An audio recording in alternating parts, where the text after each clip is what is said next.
Olá pessoal, eu sou o professor Sérgio Silva, o seu professor de Química. Bem-vindo ao meu canal. Hoje vou resolver para vocês aqui a resolução da avaliação, ok? Bem, a questão de número 1, eu vou dar uma resumida para o vídeo não ficar muito grande. Ela basicamente ele está falando do processo de liofilização, né, que é utilizado na produção dos frutos desidratados. E está dizendo aqui, basicamente, que a água sólida, ela passa diretamente para o estado vapor, ó. Tá aqui, ó, beleza? Então, o que acontece? Ele está perguntando, a partir da análise dessas informações, é correto afirmar que no processo de liofilização, a letra B aqui, ó, a água sólida passa diretamente para a fase vapor, por meio da sublimação. Conforme foi visto nos vídeos anteriores, né, as transformações, as mudanças de fase de um sistema, né? Você viu que quando um material ele sai do estado líquido e vai do sólido e passa direto para o gasoso, é a chamada sublimação, ok? Aqui na 2, análise do gráfico, né? A análise desse gráfico é muito simples, ele está falando aqui do chumbo e ele está perguntando o chumbo a 30 minutos, em qual estado físico ele se encontra. Bem, galera, 30 minutos está aqui o tempo, né? Aqui eu tenho 20 minutos, aqui eu tenho 35, então tá mais ou menos aqui, né? Ó. Nessa parte do gráfico, ó, é quando se encontra no estado líquido, letra C aqui, ó, certo? Na questão de número 3, muito simples, a conversão de temperatura, ele tem um texto muito grande lá na questão. Eu só resumi aqui para você converter a temperatura de Celsius para Kelvin. Tá, a fórmula é, você pega a temperatura em Celsius, soma com 273,15, você tem a temperatura em Kelvin. Nesse caso aqui, ó, quando você pegar o Celsius, né, que é menos 67,8, e somar com 273, vai dar 205, alternativa A, tá? Nessa questão de número 4, ele fala o número de fases. Tá? Você vai analisar os 3 recipientes e ele vai pedir para você dar o número das fases, quantas fases tem aí em cada recipiente. No primeiro aqui eu tenho óleo, água e gelo. Então o óleo, a água e o gelo você vai conseguir visualizar os 3, né? Então eu tenho aqui, ó, 3 fases, tá?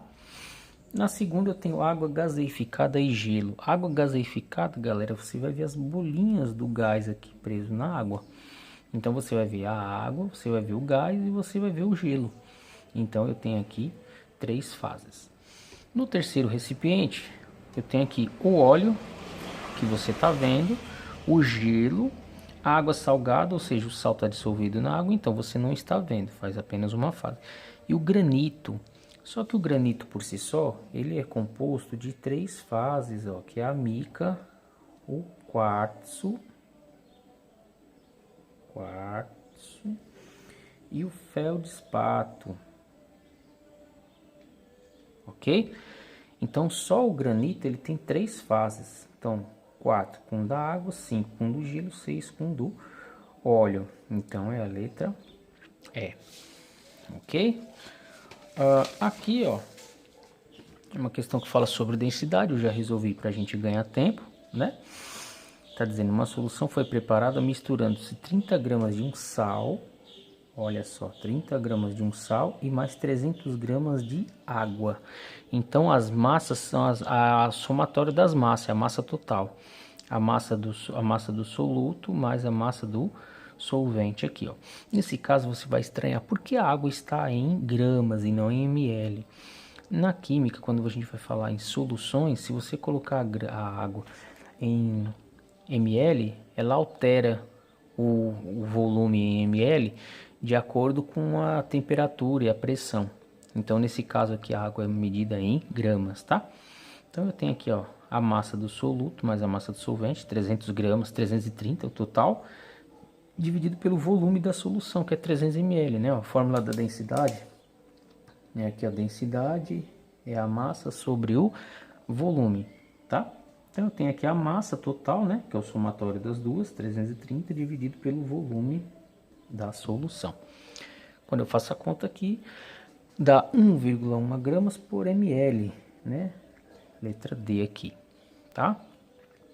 Essa 6 também é uma questão muito simples de conversão de temperatura, tá? Essa 6 aqui, por exemplo, identifica a alternativa que a conversão em unidades está correta. Então, ó, quando eu pego a temperatura Celsius e somo com mais 273, né? Então, nesse caso aqui, ó, 0 mais 273 é igual a 273, né? Então, aqui a alternativa certa é a B. Se você fizer o somatório, converter tudo aqui, vai dar todas erradas, tá? Na questão de número 7, ele também é uma questão muito simples de conversão de temperatura. Você vai pegar a temperatura em Celsius, 40 graus Celsius, e converter para Kelvin. Quando você fizer o somatório, vai dar 313, ok? Forte abraço para vocês e até mais. Não esqueça de deixar o seu like, inscrever-se no canal e ativar o sininho aí. Um abraço, até mais.